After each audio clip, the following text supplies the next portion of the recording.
po hindi niyo sinasamba si Mama Mary? Sinasamba? Yes.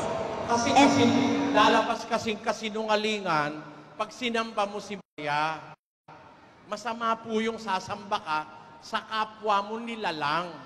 Ang dapat sambahin yung lumalang. Pakinggan nyo, 1.25 ng Roma.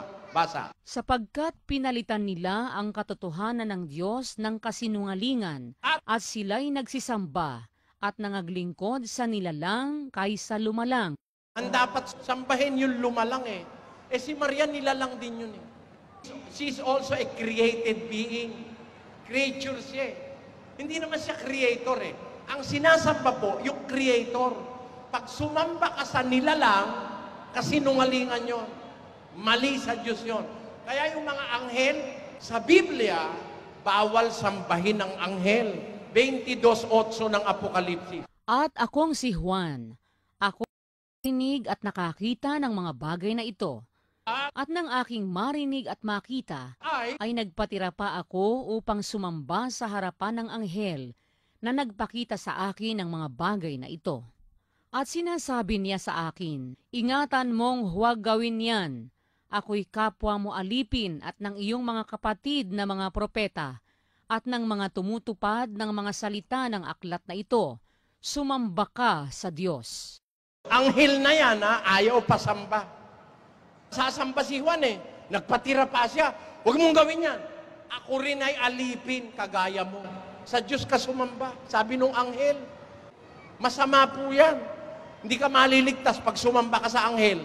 2 ng Kolosas.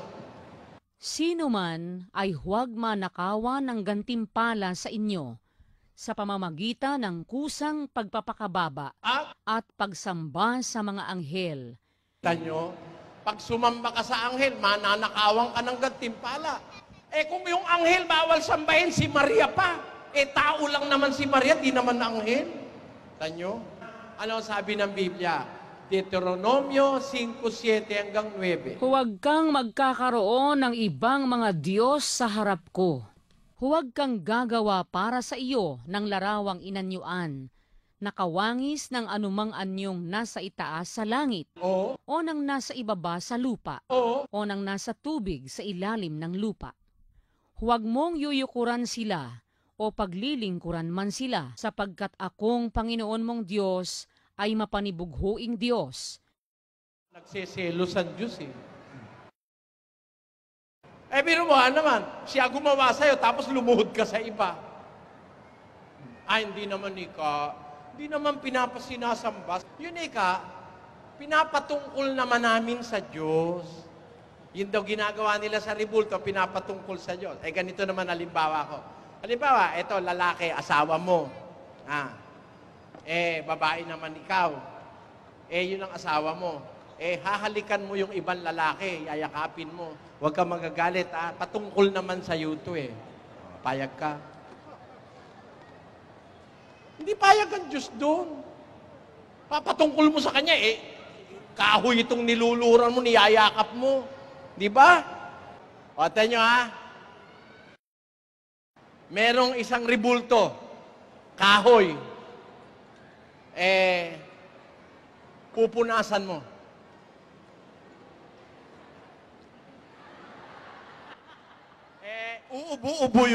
Uubo-ubo yung nauna, may nakapila, susunod siya. Baka may TV, no? Sabi nung susunod,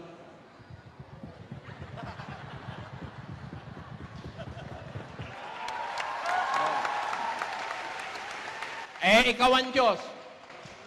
Ikaw ang Diyos. Hindi ka kaya magselos. Biro mo, paanang may paa hinahalikan mo, hindi yung kanya. Kay Baal ka nagsusulit. O, tanyo. Kaya yan, alam nyo mga kababayan, kahit ano pang pangangatwiran ang gawin, mali. Mali. Basa, Jeremias 2:27. Na nangagsasabi sa kahoy, ikaw ay aking ama. Papa Jesus. Sabi niya sa kahoy, Papa Jesus. Siyang ama. O tapos? Sa bato, iyong ipinanganak ako. Ang nanganak pala sa kanya ay bato. Di Mama Mary naman. Biro mo naman, paano naman nangyari yan ng mama mo? Bato yan eh. Tao ka, ba't ka naging anak ng bato? At ang kakatuwa, yun naman tatay mo, kahoy. Paano kaya nag-mate yung kahoy at bato at ikaw ang ipinanganak? O, tanyo. Kaya ano ang sabi ng Biblia? Pakinggan nyo sa Habakuk 2:18. Anong napapakinabang ng larawang inanyuan? Na yaoy inanyuan ng manggagawa ni yaon. Oh. Nang binubong larawan na tagapagturo ng mga kasinungalingan na tinitiwalaan ng nag-aanyo sa kanya na gumawa ng mga piping Diyos-Diyosan. Sa aban niya. Sa aban niya na nagsasabi sa kahoy, gumising ka. Sa piping bato, bumangon ka. Magtuturo baga ito? Narito, nababalot ng ginto at pilak at walang hinga sa loob niyaon. Tanyo, awa-awa naman tayo. Pinasamba tayo sa kahoy at sa bato. At magastos yung pagsamba dyan, kailangan ng bulaklak, kandila kahit araw. Kasi yung kandila sa Biblia, ginagamit yun sa gabi, pang-ilaw. Sa atin naman, kahit araw na maliwanag, tirik na tirik ang araw, may kandila pa rin. Magastos yan. At minsan sa isang taon, merong malaking malaking gastusan yan. Patay ang mga baboy, manok, kalabaw, kabayo, kambing, patay. At ilalabas yan para yan ipasyal paminsan-minsan. Kailangan ipasyal, di naman nakakalakad kasi yun Pakinggan nyo sa Jeremias 10, versikulo 2. Basa. Ganito ang sabi ng Panginoon, huwag kayong matuto ng lakad ng mga bansa. Ano ba yung ginagawa ng mga bansa na huwag matutunan ng lingkod ng Diyos? 3. Sapagkat ang mga kaugalian ng mga bayan ay walang kabuluhan. Bakit? Sapagkat may pumuputol ng punong kahoy sa gubat na siyang gawa ng mga kamay ng manggagawa sa pamamagitan ng palakol. Kanilang ginagayakan ng pilak at ng ginto. Kanilang ikinakapit ng mga pako at ng mga pamukpok upang huwag makilos. Sila'y gaya ng puno ng palma na binilog at hindi nagsasalita.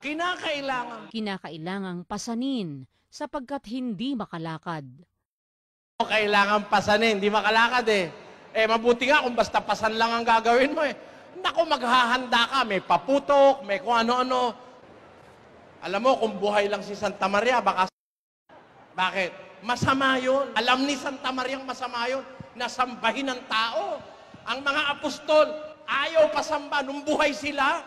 Naghihimala sila, no? Bumubuhay sila ng patay. Nung makita ng mga tao naghimala sila, gusto silang sambahin. Nagdala ng mga bulaklak at mga regalo. Nagalit ang mga apostol. 14 ng gawa. Pakinggan nyo. At tinawag nilang Jupiter si Bernabe at Mercurio si Pablo, sapagkat siya ang pangulong tagapagsalita. At ang saserdote ni Jupiter, na ang kanyang templo ay nasa harap ng bayan, ay nagdala ng mga bakat, mga putong na bulaklak sa mga pintuang daan at ibig maghain kasama ng mga karamihan. Tingnan nyo, gusto nilang maghain kay Pablo at kay Bernabe na apostol. Maghahain sila ng mga bulaklak at mga baka pa. Tapos ano nangyari? Datapwat nang marinig ito ng mga apostol na si Bernabe at si Pablo ay hinapak nila ang kanilang mga damit at nagsipanakbo sa gitna ng karamihan na nagsisigaw at nagsisipagsabi, mga Ginoo, bakit ninyo ginagawa ang mga bagay na ito? Kami mga tao ring may mga karamdamang gaya ninyo. Kita nyo, ba't nyo ginagawa yan? Ba't nyo kami sasambahin? Ba't kayo maghahain sa amin ng bulaklak? Kami tao rin na may karamdamang gaya nyo. Nakita nyo? Pumapayag ba yung mga talagang apostol na sila'y sambahin? Hindi. Yung anghel, pumayag bang sambahin? Hindi rin. Itong kahoy, payag siya. Bakit? Hindi naman siya makakatutol kaya ano gawin mo? Pakialam ko sa'yo. Nakaganon yun. Wala naman pakiramdam yun. Tututol ba yun? Nako, mga kababayan, panahon na. Tingnan ninyo wala tayong ginawa kundi sumamba na sumamba, linggo-linggo. Nagbago ba tayo? Pakinggan nyo. Galacia 4:8-9. Basa. Gayunman, ng panahong yaon, sa hindi ninyo pagkakilala sa Diyos, Oh, kayo'y nasa pagkaalipin ng sa katutubo ay hindi mga Diyos. kita nyo, sa hindi nyo pagkakilala sa Diyos, naalipin kayo ng sa katutuboy hindi mga Diyos. Talaga naman tayo ginawang alipin sa relihiyon.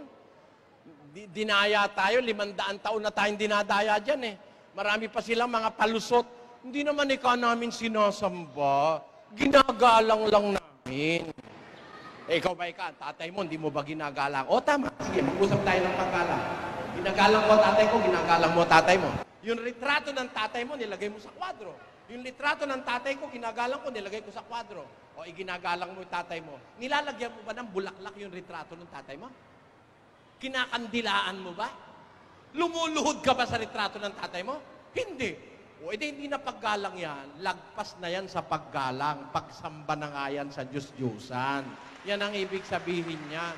Sabi ng Biblia, Sapagkat kahit kilala nila ang Diyos, siya'y hindi niluwalhati nilang tulad sa Diyos, ni pinasalamatan, kundi bagkus ni walang kabuluhan sa kanilang mga pagmamatwid, at ang mangmang nilang puso ay pinapagdilim. bakit?